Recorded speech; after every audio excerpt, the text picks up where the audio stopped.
ambacho kinaendelea mpaka sasa, tuna makamu askofu, tuna askofu mkuu, na kura zinaendelea kuhesabiwa kwa kupata katibu mkuu. Lakini mtumishi wa Mungu wako hapa, mnazungumziaje ninyi? Kwa sasa tuna askofu mkuu na pia tuna makamu wa askofu.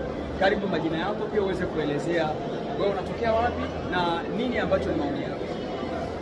Asante mtangazaji, mimi majina yangu naitwa Mchungaji David Ndaka, natokea jimbo la Singida Kati, kanda ya Dodoma.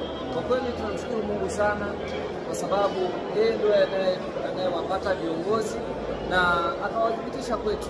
Tumefurahi sana kuona viongozi wetu bado wanakubadilika na Mungu bado anatamani kuwatumia. Kwa hiyo bado tunaendelea kusema Mungu aendelee kuwatia nguvu ili waendelee kulisukuma gurudumu hili la kazi ya Mungu ipate kuendelea. Ndio, unaonaje namna ambavyo kura zinapigwa? Ninyi hamchi na watu ambao wameteuliwa tayari, mnapata hapa.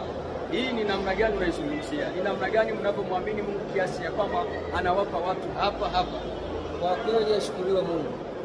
Tumeona kwa kweli Mungu amejifunua kati yetu, kwa sababu watu ni wengi, lakini kura zimeenda vizuri na watu wana furaha na Mungu amewaongoza kwa kweli kuwapa kiongozi wanayemtaka. Amen. Unawaambiaje washirika wenu na waumini wenu kuwapa ushirikiano? Kwa upande wa washirika kweli tulimwomba Mungu na haya ndio majibu ya maombi yetu tuliyomwomba Mungu, na Mungu amewainulia kiongozi ambaye ni kweli ataenda vizuri pamoja na kanisa letu la EAGT hapa Tanzania. Mungu akubariki sana.